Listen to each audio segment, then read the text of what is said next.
right.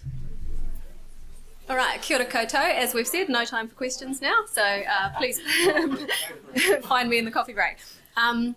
As Garrick said, I'm Ange McGaughran. I'm based at the University of Waikato, and I'm a little bit of an oddball perhaps in the presentations in the audience today, in that most of my research is actually quite fundamental. So we focus in the Invasomics lab on trying to understand the mechanistic drivers of invasion success. And I could talk to you all day about my model system of blowflies, but I won't do that today. One of the things that I do that has much more of an applied component is work on using environmental DNA or eDNA to understand the drivers of biodiversity in terms of things like species distributions. And so where that fits in today is that I use eDNA to help monitor both native and invasive species. And so I want to give a little bit of a primer about environmental DNA, just in case there's people that are less familiar with it, although I think most of you have probably come across this term. So just briefly, environmental DNA is DNA that is left behind when an organism passes through an environment, as simply put. So that could be its cells, it could be hair, it could be mucus, it could be fecal material. As that organism passes through, it leaves behind a little message for scientists to come along and collect. And so a typical eDNA pipeline will involve filtering water, and what I've got here is an example of the most common sort of commercially available eDNA sampling protocol, which is provided by WilderLab. I'm sure some of you will be familiar with Sean and WilderLab. And basically what we do is we extract the DNA from the filter after filtering it through over here, and then we sequence that DNA to produce a genetic barcode. And so what that means is we take this genetic sequence that is hopefully quite species specific. We sequence the A's, G's, C's and T's, and then what we do is we match it to a reference database. So just like scanning your supermarket products to find out the price, here instead of price, what we're doing is finding as strong a match as possible to a species that is present in that database, and thereby assigning a taxonomic identification to that species. So when you sort of submit your data off to a provider like WilderLab, this is the kind of typical output that you'll get. So you'll get a list of all of the species that were captured from that sample. Here you can see different replicates, and what it's giving you is a sequence count. So the number of times that particular sequence for that species was detected in that sample. And WilderLab has some really nice visualization tools that they provide as well. So you might get something like a tree of life, and you might be familiar as well with their TICI index, a taxon independent measure of the community, which tells you something about the ecosystem health. And this index has been developed for freshwater ecosystems in New Zealand. And here you can see it's a really nice visual descriptor of whether the environment that you've sampled is good, fair, etc. And I must say that this is a useful tool for citizen scientists and things as well, so that you can potentially detect the impacts of your control or restoration efforts, right? We want to see that TICI score increase through time. And you may also be familiar, some of these species, well, in particular the gold clam has come up a couple of times today already, and over here we've got pictured the fall armyworm. And these are two species that were detected first visually in the field, but then retrospectively detected in the WilderLab reference database that they have as well. And here on the right-hand side here, we've just got some examples that of some of the impacts of WilderLab sampling throughout the country. But now that I've sort of told you lots about the wonders of water-based biomonitoring using eDNA, what the focus of today's talk about is exploring other types of eDNA substrates. Most importantly, methods are currently the best developed commercially for water-based filtrations. And so that's going to work really well for detecting aquatic taxa, but it's not necessarily going to work quite so well for detecting terrestrial species that interact less frequently with the water? And what about habitats where there isn't water available to sample, but we still want to get an understanding of the biodiversity of that system? So enter the main topic of my talk today, which is the potential of some of these emergent eDNA methods. So the first one is eDNA. It's literally extracting DNA from thin air. You can see an example of sort of particles in the air in this image where we could extract DNA signal from. And some of the methods that we are currently able to use in this approach involve both passive and active ways of sampling the air. So over here on the left, we've got an example that just is very cheap, very citizen science friendly, where you chuck some marbles in a container. The dust sort of adheres to the marbles and brings with it DNA. You collect your marbles and then you can wash the DNA off of that and extract it from that solution. Another really cool example that's received a bit of press in the field has been the use of spider webs as a passive biofilter for collecting eDNA, and that picks up signals not just of the invertebrates and the spiders in particular, but also other DNA floating around in the air like fungi, for example, pollen as well. And then over here on the right, we've got two examples of active methods for eDNA filtration. So work similar to the water-based methods, but instead of pumping water through a filter, you're pumping air through a filter. And these range from sort of handheld devices that are relatively cheaper to big complex units that are quite expensive and obviously not so amenable, these techniques, to sort of citizen science projects. Oh.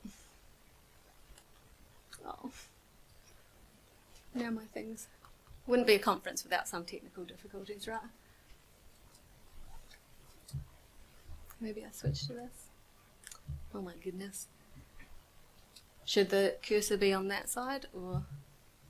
There's arrows on the right hand side that you might be able to do like up and down. It says 10 of the 33. Oh yeah. Okay. Oh no, that was up. I want to go down. Okay, I'll do it like this.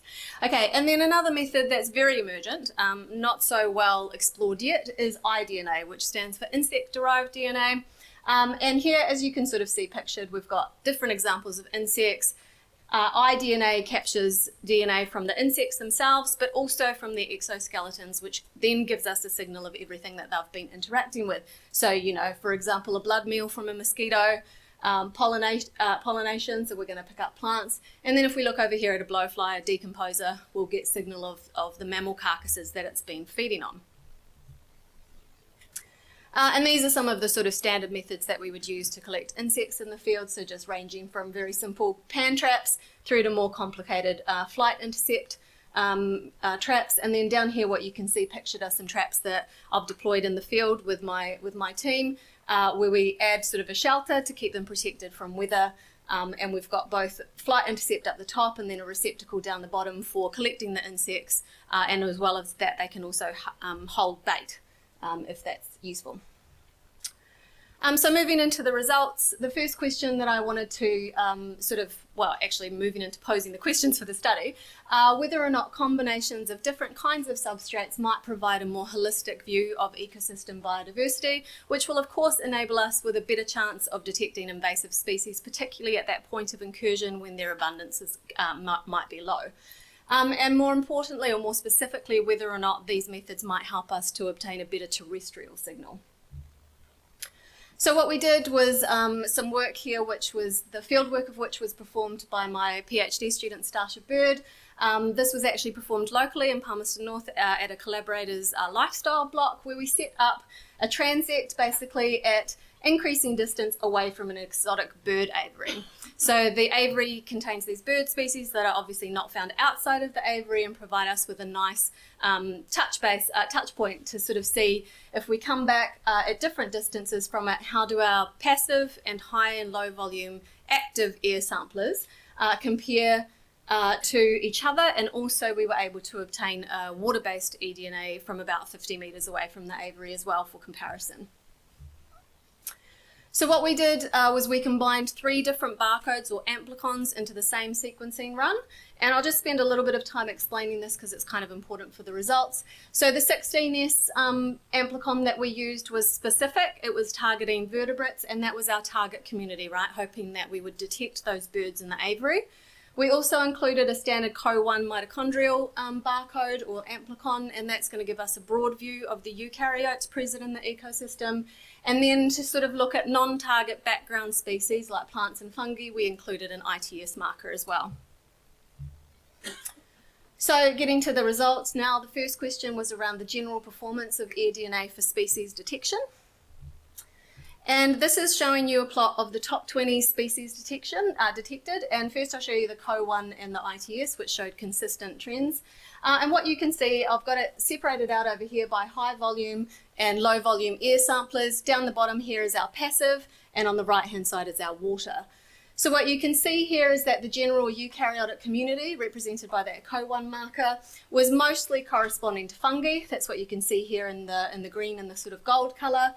The passive air sampler detected more insects and chordates, and the water-based sample detected quite a different signal of biodiversity, which I'll go into more detail about a bit later on. The other way to represent this data is in an MDS plot, which you can see here. And again, what you can see is that there's similarity in signal between the high and low volume active air samplers, but a different biodiversity signal coming through from the passive air sampler. Now looking at the more specific primer, the 16S, we can see that there's generally speaking a less diverse signal overall for this marker, which was the more specific marker, so that's not unexpected. But another thing to point out here as a slight caveat is that all of the water replicates were collected at the same location, whereas these, the air samples are obviously across that transect, right? So they're independent replicates, whereas the water one is not. So it's not really, don't compare that diversity thing for water there, because it's not really a fair comparison. What we also see though is that we see in this different taxa compared to the CO1 and the ITS data, which is what we would expect because we're targeting a different community. Those of you who are keen-eyed will spot that there's a panther reading there, and I've left that in there really just as a reminder to note that when you, one advantage, I guess, of getting the raw data and doing this work in-house rather than with a commercial provider is that you really have to get into the nitty-gritty details of your data set. Understanding that curation and spending time on it is super important. Next question was about the temporal and spatial resolution limits of eDNA in particular. And the key question, could we detect those aviary species? So here what I'm plotting is the distance from the aviary on the x-axis and then a measure of the alpha diversity on the y. And what you can see is that with the CO1 data partitioned out by those different air methods, there's no clear effect of distance as we move away from the aviary. And whether we detect the birds, we do detect broad screen birds, which you can see here, all the way up to 50 metres away from the aviary. And the target species, which are pictured here, we've got budgies and I've forgotten the name of the other one, but you probably know what they are. And what you can see is that they are detected in both the high and low volume active samplers up to 5 metres away from the aviary. Coming to the 16S more specific marker now, you can see that here we do see a clearer effect of distance on diversity. And we again see birds more generally being detected, and then specifically we see our target species detected with the high volume air sampler over here up to a distance of 10 metres away from the aviary. I wanted to look at changes in signal over time, and so that's what this plot here lets us see. We could only do this for the passive method, unfortunately, just due to the study design. And what you can see is that diversity drops away in the middle of the period. So this is 3 independent sampling points of different duration. And when we looked back at the environmental data that we collected, we saw that there was actually a sustained rainfall event 3 days prior to that collection period. So this is similar to water-based sampling. You don't really want to take an eDNA sample after a rainfall event, a large rainfall event. Finally, the burning question, how does water and eDNA compare? And that's what you can see here. So first up, if we have a look at the 16S plot, you can see here that the high and the low volume, which is our pink and our green points, capture broader targets. So they've got a broader spread of the data. It's much narrower for water and passive air, but the signal is fairly consistent in terms of the community being recovered. On the other hand, if we look at CO1 and ITS, you can see that there is a really strong biome separation between the water-based samples in the purple and the rest of the air samples in the other colours. Note the axes that are different here. In particular, the 16S has a much lower range of variation, which is what we would expect because that was our more targeted primer. So the implications of this work are that water-based eDNA is unlikely to be capturing the full extent of the ecosystem biodiversity, right? Not unexpected. So depending on your study questions, consideration of complementary, i.e. air DNA in particular, substrates may actually be quite essential. Caveats for what we've done so far is that we can see that the air DNA data was highly impacted by weather, and we didn't explore this in detail, but wind direction is likely to also be very important for these airborne particles, of course. And the choice of amplicon or barcode that you're using really matters. And that's, my thing says that I'm 16 minutes, but I'll run out of time because of all the technical issues. So I'll tell you more about next steps and future work in conversation if you come find me. Thanks. Thanks.